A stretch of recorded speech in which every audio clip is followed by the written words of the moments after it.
오늘 마태복음 7장 21절부터 23절 말씀을 본문으로 전할 설교의 제목은 누가 천국에 들어갈 자인가입니다. 사랑하는 여러분, 우리가 살아가다 보면 많은 사람들을 만나게 되고 또 관계를 맺다 보면 어떤 사람은 내 마음에 참 잔잔한 감동을 주는 사람이 있고 또 어떤 사람은 씁쓸한 불쾌감을 주는 사람이 있어요. 어떤 사람은 일을 맡겨도 신뢰가 되고 또 마음이 편안한 사람이 있는가 하면 어떤 사람은 불안과 불신을 주는 사람도 있습니다. 여러분은 그런 말 들어보셨을 거예요. 아유, 저 사람은 입만 살아있어. 어떤 의미인지 여러분도 잘 아실 거예요. 말은 청산유수처럼 아주 유창하게 잘하고 자신감도 넘치고 또 자기가 말하는 것은 반드시 지키는 또 약속을 지킬 것처럼 큰 소리를 치지만 정작 그 사람을 겪어보면 말과 행실은 전혀 다르고 약속은 지키지 않으며 나중에는 자기 합리화와 또 변명만 늘어놓기 일쑤입니다. 자, 그런 모순된 일이 계속 반복되다 보면 어떻습니까? 그 사람 주변에는 사람이 없어요. 어떠한 말도 함부로 그 사람과 함부로 이야기하지 않습니다. 그 사람이 좋은 제안을 해도 믿지 못하고 또 그 사람이 아무리 또 진정성 있는 말을 건네도 그 사람의 앞으로의 행동이 어떻게 될 것을 짐작하기 때문에 그 사람을 신뢰하지 않습니다. 아무리 입술에 말재주가 뛰어난다고 할지라도 또 논리가 정교하다고 할지라도 그 삶에 책임 있는 행실이 따라주지 않는 인생은 결코 열매를 맺을 수가 없어요. 그런데 여러분, 오늘 우리는 남의 이야기처럼 들리는 이 무거운 질문을 우리 자신에게 스스로 던져보아야 합니다. 혹시 오늘을 살아가는 우리 그리스도인들의 모습이 이처럼 입만 살아있는 사람으로 살아가고 있지는 않은가? 안타깝게도 오늘날 이 시대는 신앙의 언어는 풍년이에요. 그런데 그 말에 일치하는 신앙 고백에 일치하는 실제적인 삶은 기근을 맞이하고 있어요. 주일날 예배당 안에서는 주여 주여 아멘 아멘 은혜와 사랑 용서와 자비 나눔과 섬김 감사 이런 지극히 거룩하고 숭고한 고백들이 성도들의 기도와 찬양의 입술을 통해서 뜨겁게 울려 퍼집니다. 하나님의 영광을 위해서 살아가겠노라 결단하고 또 그런 말을 자주 하지요. 하지만 예배당 문을 나서는 순간부터 우리의 입술에 울려 퍼졌던 그 거룩한 고백들은 도대체 온데간데 찾아볼 수가 없어요. 하나님의 영광을 위해 살아가는 모습은 보이진 않고 여전히 내 뜻과 내 고집, 내 감정, 내 이익, 내 자존심만 내세우면서 나의 영광을 위해 살아가고 있는 모습들이 참 많아요. 주님께서는 우리에게 내가 너희를 사랑한 것 같이 너희도 서로 사랑해라. 너희가 이웃을 용서할 때 하늘 아버지께서도 너희를 용서하실 것이다 라고 말씀하셨는데 그런데 우리는 여전히 사랑받기만 좋아하고 남을 사랑하는 데는 인색합니다. 내 자신에게는 너무나도 관대해서 내 잘못은 쉽게 넘어가지만 남의 잘못한 것이 보이면 남의 잘못과 실수에는 날카롭게 지적하고 정죄하고 판단하기 좋아합니다. 남에게 책임을 전가하는 것은 굉장히 발빨라요. 쉬워요. 그런데 하나님과 사람 앞에서 이것은 내 잘못입니다. 내 책임입니다. 용서해 주십시오라고 고백하면서 자신의 허물을 인정하고 또 고백하는 것은 굉장히 어려워해요. 여러분, 말씀이 육신이 되어 오신 분이 우리 주님이시지요. 하나님은 말씀으로 천지 만물을 창조하셨습니다. 하나님의 말씀이 1.1획도 이루어지지 않는 것이 없다라고 하셨어요. 하나님의 말씀은 살아있고 운동력이 있고 활력이 있다라고 그랬어요. 이렇게 하나님의 말씀은 하나님의 존재 방식입니다. 우리 그리스도인들도 마찬가지예요. 우리의 신앙의 언어, 신앙의 고백은 허공을 울려 퍼지는 그냥 메아리로 끝나는 것이 아니라 반드시 살아있는 언어로 살아 움직이는 우리의 행함과 실천으로 반드시 나타나야 된다는 거예요. 오늘날 세상 사람들은 더 이상 우리 그리스도인들의 그러한 유창한 교리, 말 여기에 감동받지 않습니다. 그들이 눈여겨보는 것은 우리의 거룩한 고백 뒤에 숨어있는 우리의 실제적인 삶의 모습이에요. 얼마나 정직하고 진실하게 살아가는지, 또 얼마나 세상적인 이기적인 사랑이 아니라 주님처럼 이타적인 사랑을 실천하고 있는지를 눈여겨보고 있어요. 예전에 제가 저희 동네 슈퍼 사장님에게 전도를 한 적이 있어요. 이분이 제 말을 귀 기울여서 끝까지 듣고 있습니다. 그래서 제가 속으로 이분이 내 말에 귀를 기울이는구나, 복음이 들어가나 보다 라고 생각을 했어요. 제 말을 다 듣고 나서 그분이 말합니다. 목사님, 말씀은 참 감사한데, 그리고 예전에 저는 교회 다니고 싶은 마음도 있었는데 지금은 그 마음이 싹 사라졌습니다. 그러면서 본인의 이야기를 들려줘요. 이분이 슈퍼 일을 하면서 우유 납품업을 또 하셨어요. 그런데 옆 동네에 제법 규모 있는 교회 1층에 큰 카페가 있었어요. 그 카페 우유를 납품했습니다. 너무나도 기분이 좋았죠. 규모 있는 교회, 또 큰 카페니까 우유가 꽤 잘 팔릴 것이다. 자, 그런데 하루 지나고 이틀 지나고 결제가 되지가 않아요. 우유는 계속 납품하는데 외상은 쌓여만 갑니다. 그러면서 언제 준다, 조금만 기다려라, 걱정하지 마라, 자꾸만 변명만 합니다. 근데 그 카페를 운영하시는 분이 그 교회 장로님이셨어요. 이 슈퍼 사장님은 그래도 예수 믿는 사람들인데, 그래도 교회에 중직 장로라는 사람인데 뭔가 사정이 있겠지, 갚아주겠지 라고 기다리면서 계속 우유를 납품하는데 납품량은 많아지는데 결제를 안 해줘요. 나중에는 이 우유 대금이 쌓여서 500만 원이 넘어와 버렸어요. 어느 순간 더 이상 기다리지 못하고 전화를 합니다. 근데 전화가 안 돼요. 교회 카페를 찾아가 보니 카페가 문이 닫았어요. 그때 이분이 충격을 받았습니다. 그리고 예수 믿는 사람들에 대한 불신이 쌓였어요. 교회 다니고 싶은 마음이 싹 사라졌대요. 제가 그 말을 듣고 참 속이 상했습니다. 물론 그 카페를 운영하던 장로님의 남모를 사정이 있었을 수 있겠죠. 하지만 거래에 있어서 약속을 지키지 못하고 남에게 손해를 끼치는 행실은 나 개인의 잘못뿐만 아니라 하나님 나라와 교회의 거룩성을 훼손하고 복음을 막는 그러한 무책임한 모습이었음을 우리는 부인할 수 없잖아요. 이렇게 우리가 입으로 외치는 고백과 일상에서 보여주는 행실이 서로 어긋나고 파리하게 다를 때는 세상 사람들은 교회를 향해서 손가락질하면서 예수 믿는 사람들도 별 수 없어 라고 하나님과 교회의 이름을 무시하기 시작합니다.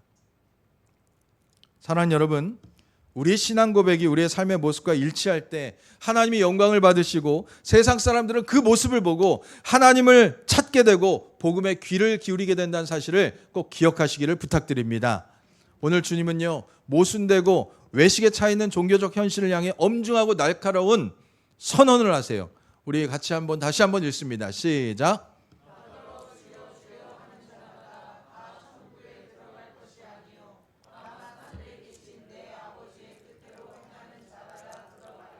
아멘. 자, 예수님의 이 선언은 우리에게 거룩한 떨림과 경각심을 불러일으킵니다. 왜 그렇습니까? 자, 이 말씀 속에는 하나님 나라, 즉 천국에 들어갈 수 있는 자가 있고 반대로 천국에 들어가고 싶어도 들어갈 수 없는 자가 분명히 있다라는 거예요. 그렇다면 오늘 본문에서 예수님이 경고하신 나더러 주여 주여 하는 자, 어떤 자들을 말할까요? 우리가 이 대목을 오해해서는 안 됩니다. 이들은 하나님을 안 믿는 무신론자이거나 또 교회를 핍박하는 불신자들이 아니었다는 사실이에요. 당시 히브리인들의 문화와 언어 습관에서 누군가의 이름을 2번 연속해서 부른다는 것. 예를 들어서 하나님께서 아브라함아 아브라함아, 모세야 모세야, 이렇게 2번 반복해서 부른 것은 상대방을 향한 친밀함과 뜨거운 애정을 표현하는 방식이었어요. 따라서 주님을 향해 주여 주여 하고 2번이나 연속해서 부르짖는 사람들은요, 결코 신앙에 무관심한 사람들이거나 소극적인 사람들이 아니었다라는 거예요.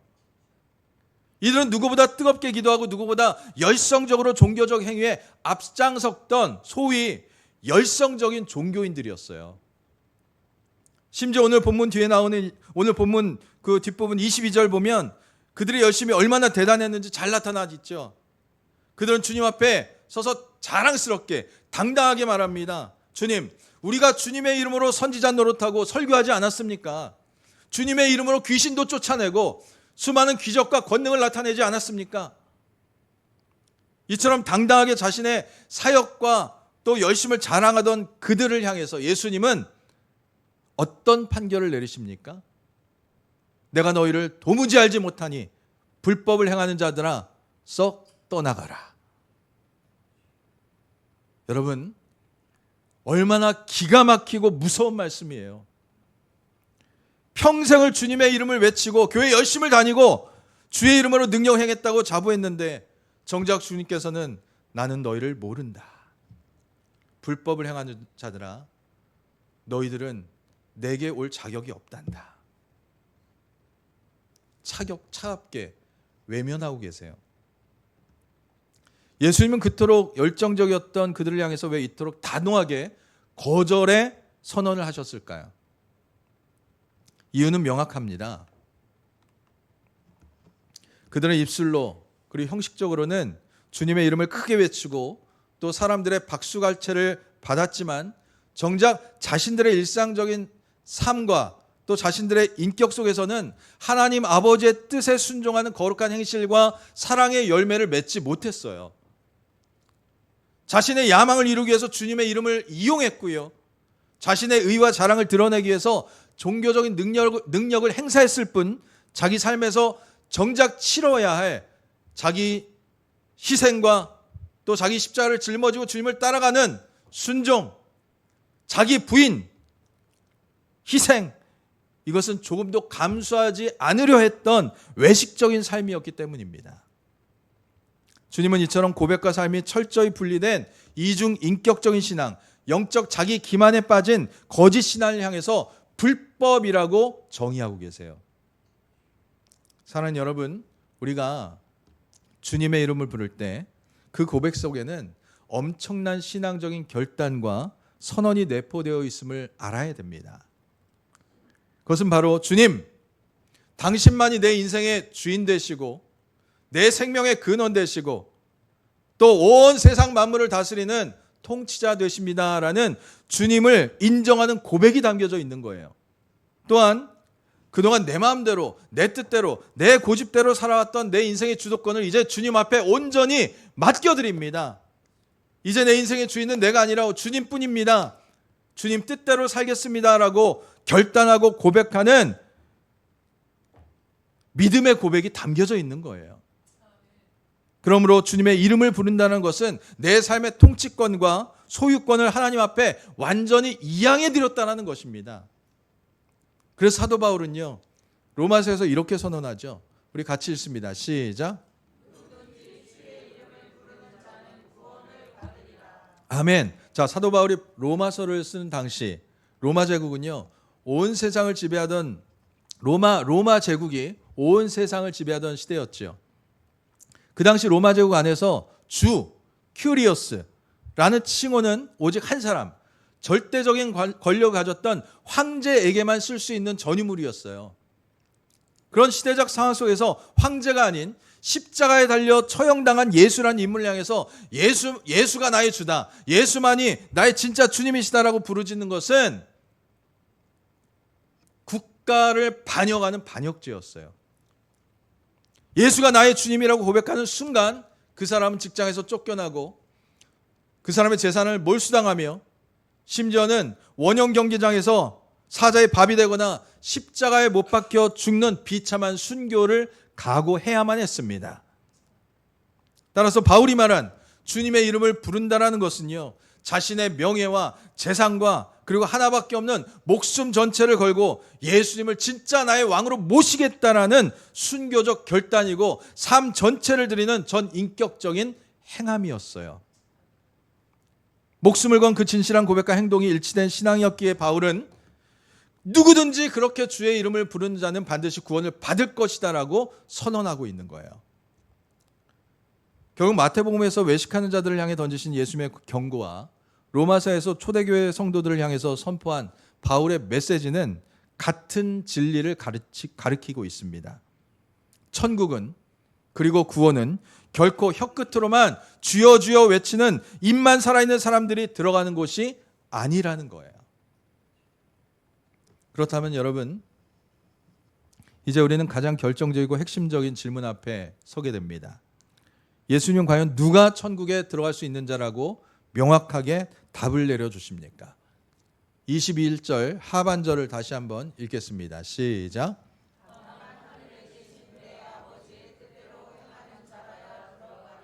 아멘. 자, 예수님의 이 아주 단호한 선언 속에서 구원의 핵심 기준이 명확하게 드러나고 있습니다. 천국에 들어가는 참된 믿음의 소유자는 단순히 신학적인 지식이나 감정적인 열심을 넘어서 하늘 아버지의 뜻이 무엇인지 바르게 알고 그 뜻을 자신의 일상 삶 속에서 행동으로 옮기고 실천하는 사람이라는 거예요. 여러분, 여기서 우리는 가슴에 손을 얹고 정직하게 우리 자신을 향해서 질문을 던져봐야 돼요. 우리가 지금까지 신앙생활하면서 하나님의 뜻대로 살지 못했던 진짜 이유가 뭘까요? 내가 하나님의 뜻을 알지 못해서인가요? 결코 그렇지 않습니다.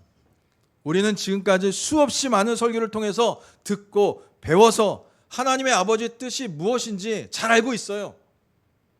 성경은요, 하나님의 뜻이 무엇인지에 대해서 단 한 번도 모호하게 숨겨놓질 않았어요.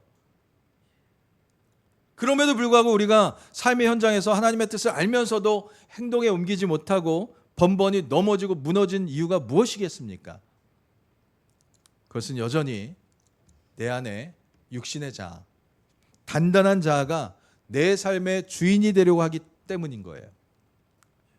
내 고집과 내 감정, 내 이익, 내 자존심이 여전히 내 삶의 진짜 주인 노릇하고 있기 때문에 하나님의 뜻을 알면서도 순종의 자리로 나아가지 못하는 것입니다. 그렇다면 오늘 주님이 우리에게 엄중히 요구하시는 하나님 아버지의 뜻을 행하는 삶이란 과연 어떤 모습이겠습니까? 요한복음 6장 40절 말씀, 예수님은 하나님의 아버지의 뜻이 무엇인지 우리에게 분명하게 보여주십니다. 우리 함께 읽습니다. 시작. 내 아버지의 뜻은 하늘을 보고 믿는 자마다 영생을 얻는 이것이니 마지막 날에 내가 이를 다시 살리리라 하시니라. 아멘. 내 아버지의 뜻은 내 스스로의 의로움이나 또 착한 행실, 내 종교적인 공로로는 결코 죄와 죽음의 문제를 해결할 수 없음을, 구원받을 수 없음을 겸손히 인정하는 거예요. 그리고 나를 위해서 십자가에서 흘리신 예수 그리스도의 보혈의 은혜를 온전히 받아들이고 오직 예수님만이 나의 진정한 구원자와 삶의 주인이심을 고백하며 주님만을 신뢰하는 것입니다. 여러분, 예수를 믿는다는 것, 단순히 예수님이 2000년 전에 십자가에 달려 죽으셨구나 라는 지적으로 동의하는 머리의 신앙으로 머물러 있으면 안 돼요. 그것은 내 힘과 내 경험, 내 지식으로는 내 인생을 통제하려는 시도를 완전히 이제 내려놓고 십자가의 주님께 인생의 주도권을 완전히 넘겨드리는 것입니다. 주님, 내 지식과 경험보다 주님의 말씀이 옳습니다. 오늘의 모든 선택과 내 미래의 모든 발걸음을 내 뜻이 아닌 주님의 인도하심에 맡겨드립니다. 그렇게 날마다 주님과 인격적으로 만나고 교제하며 동행하는 주님을 신뢰하는 삶, 이것이 바로 우리를 향한 하나님 아버지의 뜻인 줄 믿으시기를 바랍니다. 둘째로 사도 바울은 데살로니가전서 5장 16절 18절에서 이렇게 말씀하죠. 같이 읽습니다. 시작.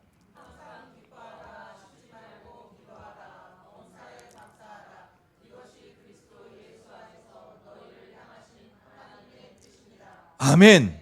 여러분, 이 말씀을 가만히 묵상해 보세요. 일이 내 뜻대로 잘 풀리고 내 자녀가 잘 되고 또 사업이 번창하고 통장에 잔고가 풍성하게 있으면 기뻐하고 감사하는 것은 세상 사람들도 누구나 할 수 있어요. 그것은 조건에 반응하는 자연스러운 감정입니다. 그런데 하나님께서 우리 예수 안에서 우리에게 요구하시는 아버지의 뜻은 어떠한 상황과 환경 속에서도 믿음의 태도를 선택하는 삶인 거예요. 억울한 일을 당하고 뜻하지 않은 고난과 질병을 만났을 때 내 육신의 감정과 내 육신의 기질대로 원망하고 분노하는 것은 너무나 쉽습니다. 그러나 바로 그 순간 내 감정을 죽이고 하나님, 지금 내 눈앞의 현실은 암담하고 이해할 수는 없지만 나를 사랑하신 하나님의 선하신 손길이 나를 붙잡고 있음을 믿고 감사드립니다 라고 감사를 선택할 수 있어야 돼요. 또 내 힘으로는 도저히 해결할 수 없는 인생의 절벽을 만났을 때 낙심하고 좌절하고 세상을 원망하며 무너지는 대신에 무릎을 꿇고 주님 앞에 나아가 기도의 자리를 사수할 수 있어야 돼요. 세상의 풍랑 속에서도 날 구원하신 우리 주님이 나와 함께 하심을 믿으면서 영적인 기쁨을 잃지 않는 것, 바로 이 거룩한 영적 태도야말로 우리의 매일의 삶 속에서 하나님 아버지의 뜻을 실제적으로 이루어가는 강력한 순종임을 믿으시기를 바랍니다. 사랑하는 여러분, 오늘 우리는 마태복음 7장 산상수훈의 마지막 자락에서 선포하신 주님의 아주 엄중하고 날카로운 말씀 앞에 서 있어요. 오늘 말씀은 우리에게 명확한 질문을 던집니다. 과연 누가 천국에 들어갈 자인가? 주님의 답은 단호합니다. 천국은 입술로만 주여 주여 부르짖는 외식적인 사람, 형식적인 사람, 종교적 열심만 가진 자가 들어가는 것이 아니라고 하십니다. 오직 하나님 아버지의 뜻대로 행하는 자만이 들어가신다라고 말씀하세요. 말에는 책임이 뒤따라야 하듯 우리의 신앙 고백 역시 반드시 하나님 아버지의 뜻대로 행하는 거룩한 삶의 책임이 뒤따라야 합니다. 예수님은 말씀을 듣고도 행하지 않는 자는 바람과 풍랑에 비참하게 무너질 모래 위에 세운 집과 같다라고 오늘 본문 뒤에 말씀하고 계세요. 그러나 비록 연약하고 부족한 인생일지라도 하나님 말씀을 내 삶의 자리로 가져와 하루하루 순종의 발걸음을 옮기는 자는 결코 흔들리지 않는 반석 위에 집을 지은 지혜로운 사람이라고 말씀하고 계십니다. 간절히 바라기는 우리의 신앙 고백과 부르짖음이 우리 삶의 현장에서 아버지의 뜻을 증명해내는 산 믿음이 되기를 소망합니다. 그리하여 어떠한 상황 속에서도 흔들리지 않는 반석 위에 세워진 견고하고 능력 있는 삶을 살아가는 하나님의 영광만 나타내는 삶을 살아가는 우리 모두가 될 수 있기를 주님의 이름으로 간절히 축원드립니다. 기도합니다. 거룩하신 하나님 아버지, 오늘 엄중한 말씀을 통해 우리의 외식적인 신앙을 되돌아보게 하시니 감사를 드립니다. 입으로는 주여 주여 외치면서도 삶의 현장에서는 내 이기심과 자존심만 내세우며 언행불일치의 삶을 살았던 우리의 모든 죄와 허물들을 용서하여 주시옵소서. 이제는 입만 살아있는 신앙인이 아니라 내 삶의 주권을 주님께 내어드리고 순종의 열매를 맺는 참된 제자가 되기를 결단합니다. 어떤 상황 속에서도 불평대신 기뻐함과 기도와 감사를 선택하게 하시고 가정과 일터에서 정직과 용서, 실천적인 사랑을 나타나게 하여 주시옵소서. 그리하여 우리 책임 있는 삶을 통해 닫힌 복음의 문이 환하게 열리게 하여 주시옵소서. 우리의 삶을 반석 위에 세우시는 예수 그리스도의 이름으로 간절히 기도드립니다. 아멘.